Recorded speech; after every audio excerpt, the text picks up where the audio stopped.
ఎబ్రీ 1వ అధ్యాయము మరి మొదటి నుంచి 5 వచనాలు నేను చదువుతాను.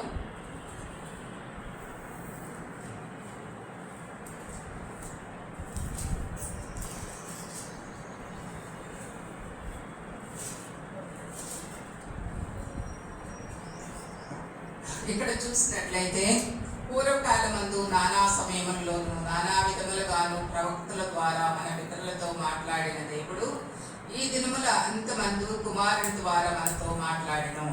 ఆయన ఆ కుమారుని సమస్తమునకు వారసునిగా నియమించెను. ఆయన ద్వారా ప్రపంచములను నిర్మించబడెను.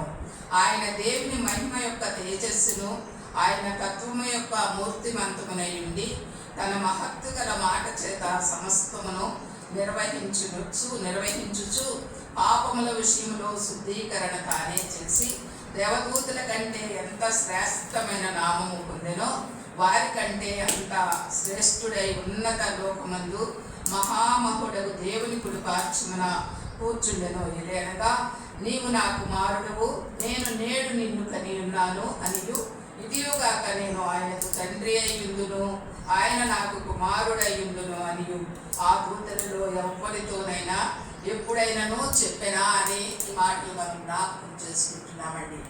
ఇక్కడ చూసినట్లయితే ఆయన మరి పూర్వకాలమందు నానా విషయాలలో నానా విధములుగా ప్రవక్తల ద్వారా మన పితరులతో మాట్లాడిన దేవుడుగా కనపడుతూ ఉన్నాడు.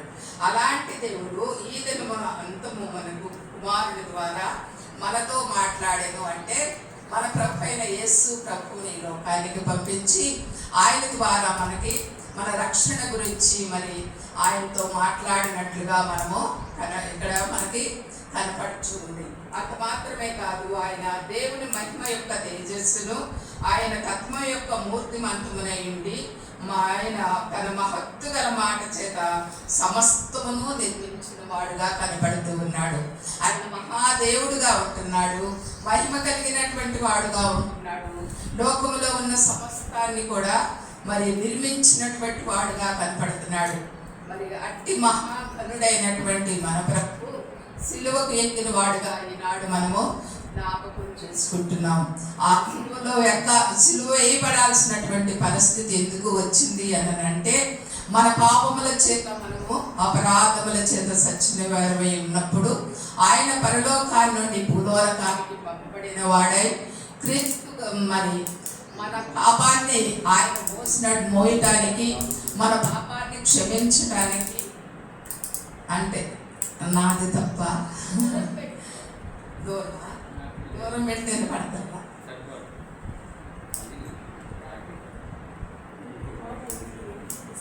ఆయన దేవుని మహిమ యొక్క తేజస్సును ఆయన మూర్తిమంతమ యొక్క ఆయన తత్వ యొక్క మూర్తిమంతుమై ఉండి తన మహత్తు గల మాట చేత సమస్తమును నిర్వహించుచు పాపముల విషయములో శుద్ధీకరణ తానే చేసి దేవదూతల కంటే ఎంత శ్రేష్టమైన నామాన్ని పొందినట్లుగా ఇక్కడ అపోస్తుడైనటువంటి పౌలు ఎబ్రీయులకు ఈ మాటలు తెలియచేస్తూ ఉన్నాడు. ఏ దేవుని నిజమైనటువంటి మహిమను, ఆయనకు ఉన్నటువంటి మహిమ తత్వాన్ని మనకి తెలియపరుస్తూ ఉన్నాడు. ఇట్టి గొప్ప దేవుడైనటువంటి యేసు ప్రభు మన కొరకు లోకానికి వచ్చినటువంటి వాడుగా కనపడుతున్నాడు. తను తాను తగ్గించుకొని మరి భూలోకంలో నీడవలే పారబోయబడినట్లుగా కనపడుతూ ఉన్నాడు. మరి తనేమి తెచ్చుకోలేదు, తన దగ్గర ఏమీ లేదు, నిరుపేదగా లోకంలోనికి వచ్చినటువంటి వాడుగా కనపడుతున్నాడు. అదే సమయంలో ఆయన గొప్ప దేవాది దేవుడై ఉన్నాడని మనం జ్ఞాపకం చేసుకోవాలన్నమాట.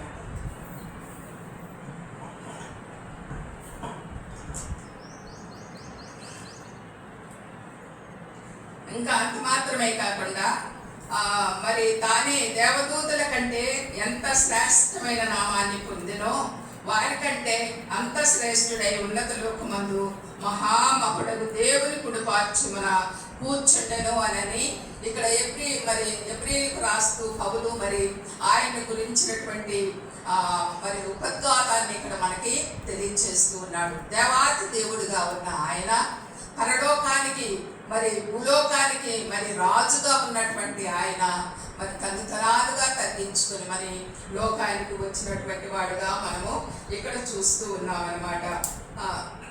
ఉన్నత లోకమందు మహామకుడుకు దేవుని కృపార్చుమని కూర్చుండెను అని ఇక్కడ చెప్తూ ఉన్నాడు. ఆయన దేవుని కృపార్చుమని కూర్చొని ఉన్నవాడు ఇప్పుడు కూర్చొని ఉన్నాడు.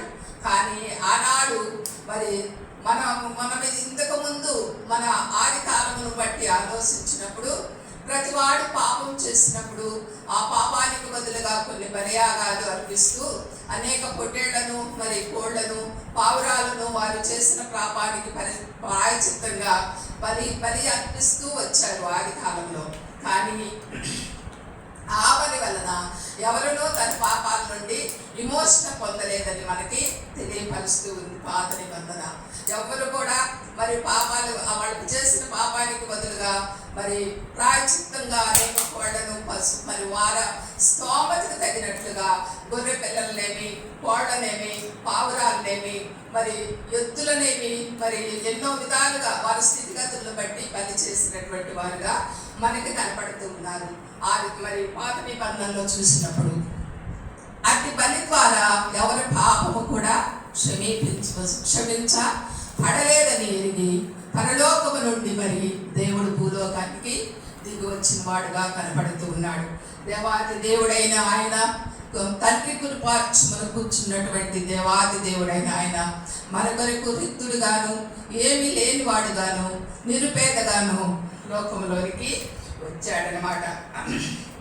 అంత మాత్రమే కాదు, మరి 5వ వచనంలో చెబుతున్నాడు, ఏలయనగా నీవు నా కుమారుడవు, నేను నేడు నిన్ను కని ఉన్నాను అనియు, ఇదియుగాక నేను ఆయనకు తండ్రి అయ్యుందును, ఆయన నాకు కుమారుడయ్యుందును ఉండును అనియు ఆ దూతల్లో ఎవరితోనైనాను ఎప్పుడైనాను చెప్పినా అని ఇక్కడ మరి తండ్రి అయిన దేవుడు మాట్లాడినట్లుగా మనకి కనపడుతూ ఉందన్నమాట. అలాంటి మహిమ కలిగినటువంటి దేవుడు మరి మన కొరకు లోకానికి దిగి వచ్చినటువంటి వాడుగా మన పాపపు ఇష్టమైన జీవితాలను మార్చడానికి ఆయన మహిమను వదిలిపెట్టినటువంటి వాడుగా కనపడుతూ ఉన్నాడు. లోకానికి నిరుపేదగా ఏమీ లేనివాడుగా ఒక రూపాయైనను ఆయన చేతిలో లేనటువంటి అనామకుడుగా మన కొరకు వచ్చాడు. ఎందుకంటే ఆయన ధనవంతుడుగా రావచ్చు, లేకపోతే లోకంలో పెద్ద గొప్ప అధికారం ఉన్నటువంటి ఇంటిలో పుట్టచ్చు, కానీ మనలాంటి పేదవారము ఆ రక్షణను మనము గమనించలేము, చూడలేము అని. ఒక పెద్ద సీఎం ఇంట్లో ఒకవేళ బాలుడుగా యేసు ప్రభు పుట్టి ఉంటే మనలాంటి వారం వెళ్ళి ఆ బాలుడిని చూడగలమా? చూడలేము. మనం ఒక ముఖ్యమంత్రి ఇంటికి వెళ్ళాలంటే మరి కొన్ని నెలలుగా అపాయింట్మెంట్ తీసుకోవాలి. ఆ అపాయింట్మెంట్ తీసుకుంటేనే మనలాంటి వాళ్ళని అయినా రానివ్వరు. పెద్ద పెద్ద గొప్ప వాళ్ళని మాత్రమే వాళ్ళ ఆ ముఖ్యమంత్రి ఇంటికి మరి రాణిస్తారనమాట. కాబట్టి మన ప్రభు మరి ధనికుల కొరకు లేకపోతే పెద్ద ధనుల కొరకు కాదు, కానీ నిరుపేదలమైనటువంటి మన కొరకు పాప జీవితంలో మరిగిపోతున్న మనలను రక్షించడం నిమిత్తమై ఏమీ లేనివాడుగా పశువుల పాకలు ఆయన మరి పుట్టినటువంటి వాడుగా మన కొరకు ఆయన 33.5 సంవత్సరాల లోకంలో పాపము అంటని వాడుగా పెరిగినట్లుగా మనకి ఇక్కడ కనపడుతూ ఉందన్నమాట. ఇంకా చూసినట్లయితే ఆయన ఎందుకు క్షమించమన్నాడు, మనల్ని క్షమించమన్నాడు ఆ మాటలు మనం చూసినట్లయితే మార్కు సువార్త 15:27 చూసినట్లయితే ఒక మాట, ఇక్కడ దేవాది దేవుడిగా ఉన్నాడని మనము తెలుసుకోగలిగాము. దేవుడైనటువంటి ఆయన మానవుడిగా లోకానికి వచ్చిన పరిస్థితులను బట్టి తెలుసుకున్నాము ఎబ్రీ పత్రికలో. అలాగే మనము మరి మార్కు సువార్తలో చూసినట్లయితే మార్కు సువార్త 15వ అధ్యాయము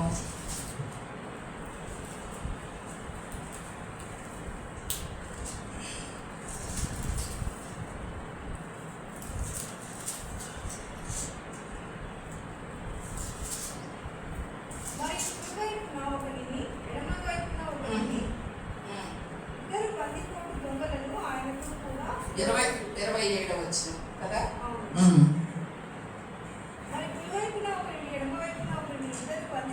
దొంగలను ఆయనతో కూడా సిలువ వేసిరి. అప్పుడు ఆ మార్గమున వెళ్తున్న వారు తమ తలలు ఊపుచు ఆహా దేవాలయం పడగొట్టి 3 దినములలో కట్టువాడా సిలువ మీద నుండి దిగి నిన్ను నీవే రక్షించుకోమని చెప్పి ఆయనను దూషించిరి. అట్లు 32 దాకా చదువు. అట్లు శాస్త్రులను ప్రధాన యాజకులను అపహాస్యము చేయించు ఇతరులను రక్షించను, తను తాను రక్షించుకునలేదు. ఇశ్రాయేలు రాజు క్రీస్తు ఇప్పుడు సిలువ మీద నుండి దిగి రావచ్చు.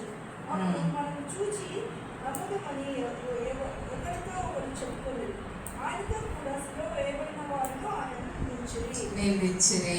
ఇక్కడ చూసినట్లయితే మనము బందిపోటు అంటే వాడు ఒక భయంకరమైనటువంటి దొంగతనం చేసినటువంటి వారు. వారిని సమంగా వారితో పోల్చి యేసు ప్రభు పరిశుద్ధుడై ఉంటుండగా, నీతిమంతుడై ఉంటుండగా, పాపము లేని వాడుగా జీవించి ఉండగా, లోకంలో నాలో పాపమున్నదని మీరెవరైనా నిరూపించగలరా అని సవాలు చేసినటువంటి దేవుణ్ణి ఆయనతో సమంగా బందిపోటు దొంగల్ని సిలువ వేసినటువంటి వారుగా కనపడుతూ ఉన్నారనమాట. అయితే వీరు కూడా ఒక దొంగలాగా వాళ్ళు ఎంచినట్లుగా భావించినట్లుగా ఇక్కడ మనకి కనపడుతూ ఉంది. ఇంకా అది మాత్రమే కాక వాళ్ళు ఏమంటున్నారంటే వాళ్ళందరూ ఏమనుకుంటున్నారు, అప్పుడు ఆ మార్గంలో వెళ్ళుచున్న వారు తమ తమ తలలు ఊచుచు ఆహా దేవాలయమును పడగొట్టి 3 దినములలో కట్టువాడా అనని ఎగతాళి చేస్తూ ఉన్నాడు. మరి ఆయన దేహాన్ని 3 దినములలో పడగొట్టి మరి తిరిగి కట్టుతాను అంటే తన మరణాన్ని గురించినటువంటి చెప్పిన మాటను ఇది నిజంగానే లోకానుసారంగా మరి దేవాలయాన్ని పడగొట్టి 3 దినాల్లో కడతానన్నాడు అననే ఒక నేరారోపణ ఆయన మీద చేసినట్లుగా మనకి ఇక్కడ కనపడుతూ ఉంది. అంత మాత్రమే కాకుండా ఆయన సాయి తలను ఊపుతూ ఓ ఇశ్రాయేలుకి దేవుడంట, రాసంట, సిలువ ఎక్కాడంట, సిలువ వేయబడ్డాడంట అనేది అపహాస్యం చేసినట్లుగా ఇక్కడ మరి జనులందరూ కూడా తనను చూసి అపహాస్యం చేసినట్లుగా, ఎగతాళి చేసినట్లుగా ఈ లేఖన భాగాల్లో మనము తెలుసుకుంటూ ఉన్నామన్నమాట. అందుకే ఏమంటున్నాడు ఇంకా సిలువ మీద నుండి దిగి నిన్ను నీవే రక్షించుకునమని చెప్పి ఆయనను దూషించిరి. అట్లు శాస్త్రులను ప్రధాన యాజకులను అపహాస్యము చేయించు వీడు ఇతరులను రక్షించును, తను తాను రక్షించుకొనలేడు అని వాళ్ళ నోటికి ఏది వస్తే అది ఇష్టానుసారంగా దేవుణ్ణి దూషించినటువంటి వారుగా ఇక్కడ కనపడుతూ ఉన్నారు. అంత మాత్రం కాకుండా మరి దేవుణ్ణి హేళన చేసేవారుగా కనపడుతూ ఉన్నారు, అపహాస్యం చేసేవారుగా ఇక్కడ కనపడుతూ ఉన్నారు. లోకమంతా దేవుని వైపు చూస్తూ ఉంది. ఆయన చూసి అనేకులు మరి ఆయన ఎగతాళి చేసేవారుగా కనపడుతూ ఉన్నారనమాట. ఇశ్రాయేలు రాజు క్రీస్తు ఇప్పుడు సిలువ మీద నుండి దిగి రావచ్చును, అప్పుడు మనము చూసి నమ్ముదమని ఒకరితో ఒకరు చెప్పుకుంటున్నారంట. రాజువై నువ్వు ఇశ్రాయేలు రాజువు కదా, నువ్వు సిలువ మీద నుంచి దిగి కిందకరా, ఎలాగొస్తావు, నువ్వు వస్తే నిన్ను నీవు రక్షించుకో ఫస్ట్, ఆ తర్వాత మేము రక్షింపబడతాము అన్నట్లుగా వారు అపహాస్యము చేయించున్నారు. ఇన్ని మాటలు మరి వారు పలుకుతూ ఉన్నప్పటికీ వారందరూ కూడా దేవుణ్ణి ఆయన్ని మరి ఎగతాళి చేసినప్పటికీ ఆయన నోరు తెరిచి ఏమి మాట్లాడకుండా చూస్తూ ఉన్నాడనమాట. అప్పటికే ఆయన్ను మరి సిలువ వేయడానికి మరి యోహాను సువార్త 19వ అధ్యాయంలో చూసినట్లయితే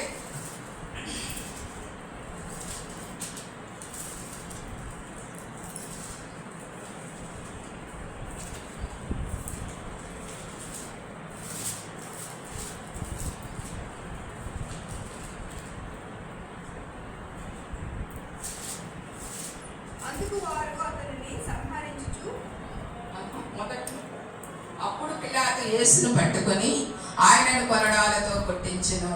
సైనికులు ముళ్ళ కిరీటమును అల్లి ఆయన తల మీద పెట్టి ఉదారంగు వస్త్రము ఆయనకు తొలగించి ఆయన యొద్దకు వచ్చి యూదుల రాజా సుమ్మని చెప్పి ఆయనను అరచేతులతో కొట్టిరి. పిలాతు మరలా వెలుపలికి వచ్చి ఇదిగో ఈయన యందు ఏ దోషము నాకు కనబడట్లేదు, మీకు తెలియనట్లు ఈయనను మీ యొద్దకు వెలుపలకి తీసుకుని వచ్చుచున్నానని వారితో చెప్పెను. అప్పటికే పిలాతు మరి ఆయన్ని కొరడాలతో కొట్టించినటువంటి వాడుగా కనపడుతూ ఉన్నాడు.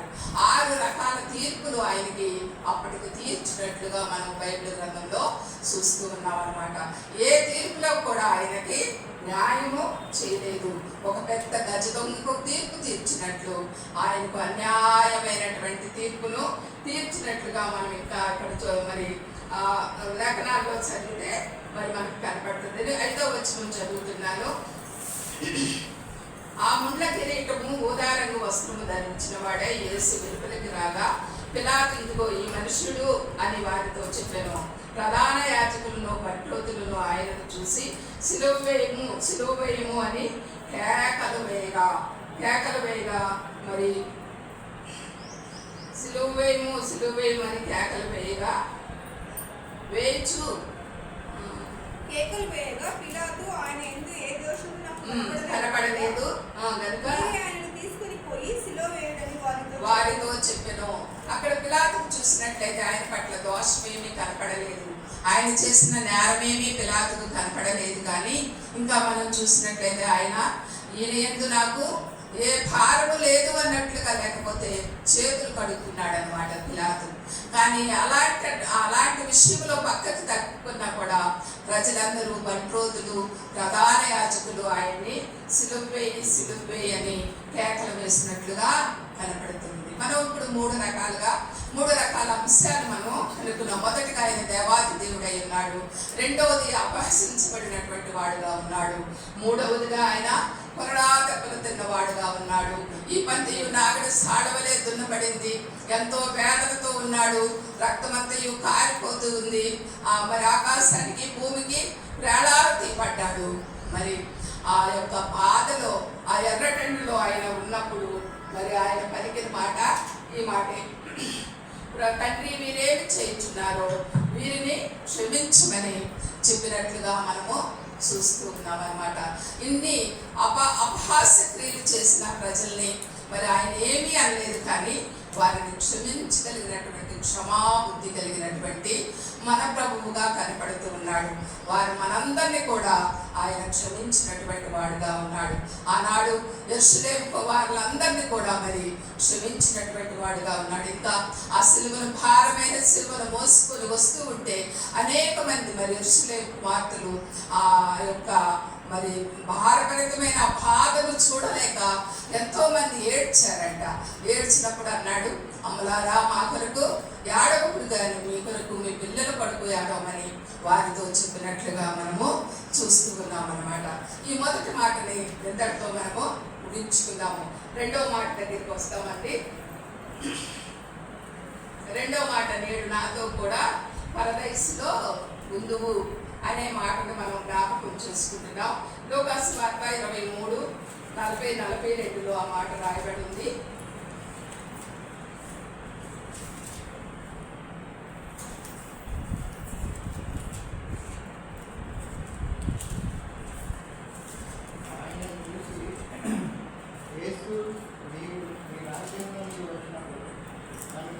చేసుకోమని అందుకు ఆయన వాటితో, నేడు నీవు నాతో కూడా పరదేశంలో నిశ్చయంగా చెప్పుకుంటున్నాను. 43వ వచనంలో, అందుకు ఆయన వానితో, నేడు నీవు నాతో కూడా పరదేశంలో ఉండువని నిశ్చయముగా నీతో చెప్పుచున్నానను. ఇక్కడ చూసినట్లయితే వీరిద్దరూ గజ దొంగలుగా ఆ పక్క ఒకరిని ఈ పక్క ఒకరిని సిలువ వేసినట్లుగా మనకి కనపడుచు ఉందన్నమాట. అలాగైతే వారిద్దరూ గజ దొంగలుగా సిలువ వేయబడినప్పటికీ వారు కూడా అంతకుముందు మరి మనం చదువుకున్న లేఖనాల్లో ఇంతకుముందు వారు కూడా దేవుణ్ణి దూషించినటువంటి వారుగా ఉన్నారన్నమాట. అట్లయితే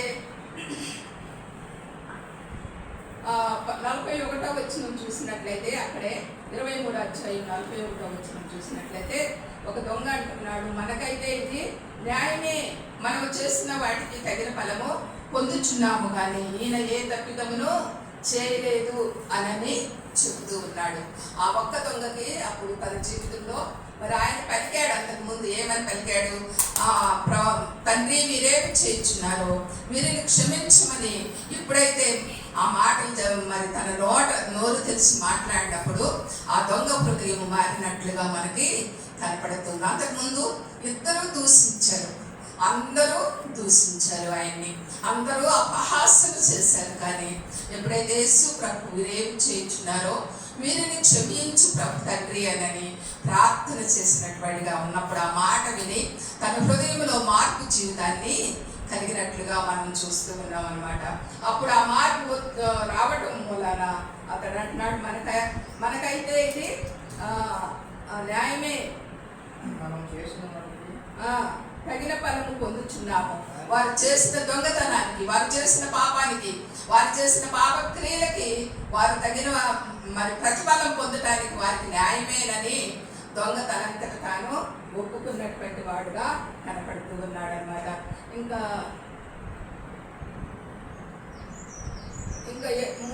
కిందకు చూసినట్లయితే మనము ఆయన ఏమంటున్నాడు, అప్పుడు నీవు నాతో కూడా పరదేశంలో ఉండువని నిశ్చయముగా నీతో చెప్పుచున్నాను అని. ఎప్పుడైతే మారు మనసు కలిగి మరి ఆయన సన్నిధిలో మరి ప్రభు నన్ను కూడా నువ్వు జ్ఞాపకం చేసుకోయ్యా అని చెప్పినప్పుడు మరి వెంటనే ఆలస్యం లేదు, అక్కడ వెంటనే ఆయన్ని జ్ఞాపకం చేసుకున్నటువంటి వాడుగా ఉన్నాడు. ఆ దొంగని పరలోకానికి హక్కుదారుడిగా చేసినట్లు యేసు ప్రభు కనపడుతూ ఉన్నాడు. మనం కూడా అనేక దోషాలతోటి, అనేక పాపములతోటి, అనేక పర్యాయములు దేవుని సన్నిధిలో ఇంకా ఒకవేళ ఇంకా ఎరక్కపోతే, ఇంకా దూరస్తులుగా ఉంటే మరి దొంగ వలె ఆఖరి క్షణంలోనైనా యేసు ప్రభుని నమ్ముకున్నాడు కాబట్టి రక్షణ వచ్చింది. మనకు ఆఖరి క్షణం లేదండి. మనకి తగినంత సమయం ఉంది. ఇప్పుడు ఆయన సన్నిధిలో మనం పశ్చాత్తాపడి మనం ఏదైనా దోషం చేసిన ఎడల, మనం ఏదైనా దేవునికి వ్యతిరేకంగా పాపం చేసిన ఎడల ఆయన సన్నిధిలో మనం మొరపెట్టి ప్రతి విషయంలో మనం చేసిన దేవునికి అయిష్టమైనటువంటి కార్యము ఏది చేసినా కూడా దాని విషయంలో మనము దేవుని సన్నిధిలో మొరపెట్టవలసిన వారంగా ఉన్నామని ఇక్కడ మనకి తెలియపరుస్తూ ఉన్నాం. మనం ఏ తప్పిదం చేసినా ఆయన సన్నిధికి వెళ్ళి ఆయన సన్నిధిలో మొరపెట్టినప్పుడు ఆయన క్షమించగలిగినటువంటి వాడు. దొంగనే క్షమించాడు కాబట్టి మనల్ని కూడా ఆయన ప్రతి నిమిషము క్షమించడానికి సిద్ధంగా ఉన్నాడు. కాబట్టి మనము మన నిత్య జీవితంలో అనేక పొరపాట్లు చేస్తూనే ఉంటున్నాం. కానీ అలా చెగిన వారు ఎవరు లేరనుకోండి, లోకంలో ఎవరో ఏదో ఒక విధంగా పొరపాటు చేసేవారంగానే మనం ఉంటున్నాం. కాబట్టి మనం మరి ఆయన సన్నిధిలో మనం చేసిన తప్పిదానికి, మనం చేసిన పొరపాట్ల విషయమై ఆయన సన్నిధిలో ప్రార్థించే వారంగా, లేకపోతే పశ్చాత్తాపం పడి ఆయన సన్నిధిలో ఒప్పుకునే వారంగా మనం ఉన్నట్లయితే ఆయన మనతో మాట్లాడేవాడుగా కనపడుతూ ఉన్నాడు అనమాట. మరి నేడు నాతో కూడా పరదేశంలో ఉంది అంటే మరి ఖచ్చితంగా కూడా మరి దేవుడు మారు మనసు పొంది మనం పశ్చాత్తాపం నందుల వల్ల మరి తన తప్పును తాను తెలుసుకున్నందువల్ల ఆయన కూడా రక్షించి మోక్షం తనతో పాటే పరదేశంలో చేర్చుకున్నటువంటి వాడుగా కనపడుతూ ఉన్నాడు. నువ్వు నేను కూడా దేవుని సన్నిధికి వచ్చినట్లయితే ఆయన సన్నిధిలో మరి ఆయన్ని వేడుకున్నప్పుడు మనల్ని కూడా ఆయన మరి క్షమించేవాడుగా కనపడుతూ ఉన్నాడు. మనల్ని రక్షించట నిమిత్తమే మరి ఆయన ఘోరమైనటువంటి సిలువలో అన్ని బాధలు పడినటువంటి వాడుగా మనం చూస్తూ ఉన్నాము. ఆయనకేంటి అసలు దేవాది దేవుడైంది కూడా మానవాళ్ళైనటువంటి మనల్ని రక్షించడానికే మరి పరలోకాన్ని వదిలి భూలోకానికి వచ్చి ఆయన 33.5 సంవత్సరములు లోకంలో పాపం లేని వాడుగా జీవించి తను తానుగా మరి అర్పించుకొని శిలువయాగంగా ఆ భయంకరమైన శిలువకు ఆహుతైపోయినటువంటి వాడిగా మనము చూస్తూ ఉన్నాము. అందరూ అంటారు సరిపోతే మరి అవశుభ కార్యం, లేకపోతే ఆ మాట వినటానికి కూడా ఇష్టపడరు. కానీ లోకంలో మరి యేసు ప్రభు సరిపోతే ఈ దినాన్ని శుభ శుక్రవారము అనే ప్రతి ఒక్కరు కూడా సంబోధిస్తూ ఉన్నారనమాట. అదేంటి మరి సరిపోయిన వాళ్ళకి దుఃఖకరము, లేకపోతే మరణకరము, నల్ల జెండాలు కట్టుకొని అసంతృప్తిగా ఉంటారు. కానీ మరి మన ప్రభు సరిపోయితే మనకి శుభదినము అని తెలియజేస్తున్నారు. ఏంటి అని అంటే మన పాపానికి విముక్తి కలిగింది కాబట్టి, మనం రక్షింపబడ్డాము కాబట్టి, మన రక్షణ కొరకు ఆయన మరణించాడు కాబట్టి, మనల్ని ఆయన రేపు తనతో పాటు పరలోకంలో చేరుస్తాడు కాబట్టి మనం ఈ దినాన్ని శుభదినంగా మరి అందరూ మరి క్రైస్తవులకు అందరికీ ఈ దినము శుభదినంగా కనపడుతూ ఉందన్నమాట. అటు శుభదినములో నువ్వు నేను ఇప్పుడు ఉన్నావు కాబట్టి మన ప్రభువైన యేసు క్రీస్తు తిరిగి రాబోతూ ఉంటుండగా ఆయన సన్నిధిలో మనము నిత్యరాజ్యానికి వారసులంగా ఉండాలని ఈ చిన్న మాటని దేవుడు దీవించునుగాక.